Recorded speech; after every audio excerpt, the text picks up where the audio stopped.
بسم اللہ الرحمن الرحیم۔ ناظرین، آپ کو تازہ ترین خبر سے آگاہ کرتے چلیں کہ وزارت مذہبی امور نے رمضان المبارک کا چاند دیکھنے کے لیے رویت حلال کمیٹی کا اجلاس خیبر پختونخوا کے صوبائی دارالحکومت پشاور میں طلب کر لیا ہے۔ وزارت مذہبی امور کا کہنا ہے کہ اجلاس 22 مارچ کو نماز عصر کے بعد اوقاف ہال پشاور میں منعقد ہوگا اور اس اجلاس کی صدارت چیئرمین مرکزی رویت حلال کمیٹی مولانا سید عبدالخبیر آزاد کریں گے،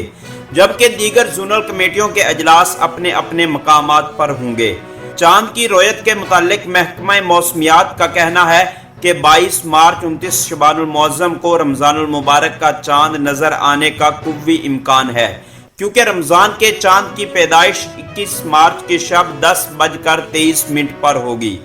اور دوسری جانب سیکرٹری وزارت مذہبی امور آفتاب اکبر دیرانی نے میڈیا سے گفتگو میں بتایا ہے کہ امید ہے اس مرتبہ پاکستان میں ماہ رمضان کا چاند 22 مارچ 29 شعبان المعظم کو نظر آنے کا قوی امکان ہے، کیونکہ سعودی عرب میں 21 مارچ کو رمضان المبارک کا چاند نظر آنے کی توقع کی جا رہی ہے۔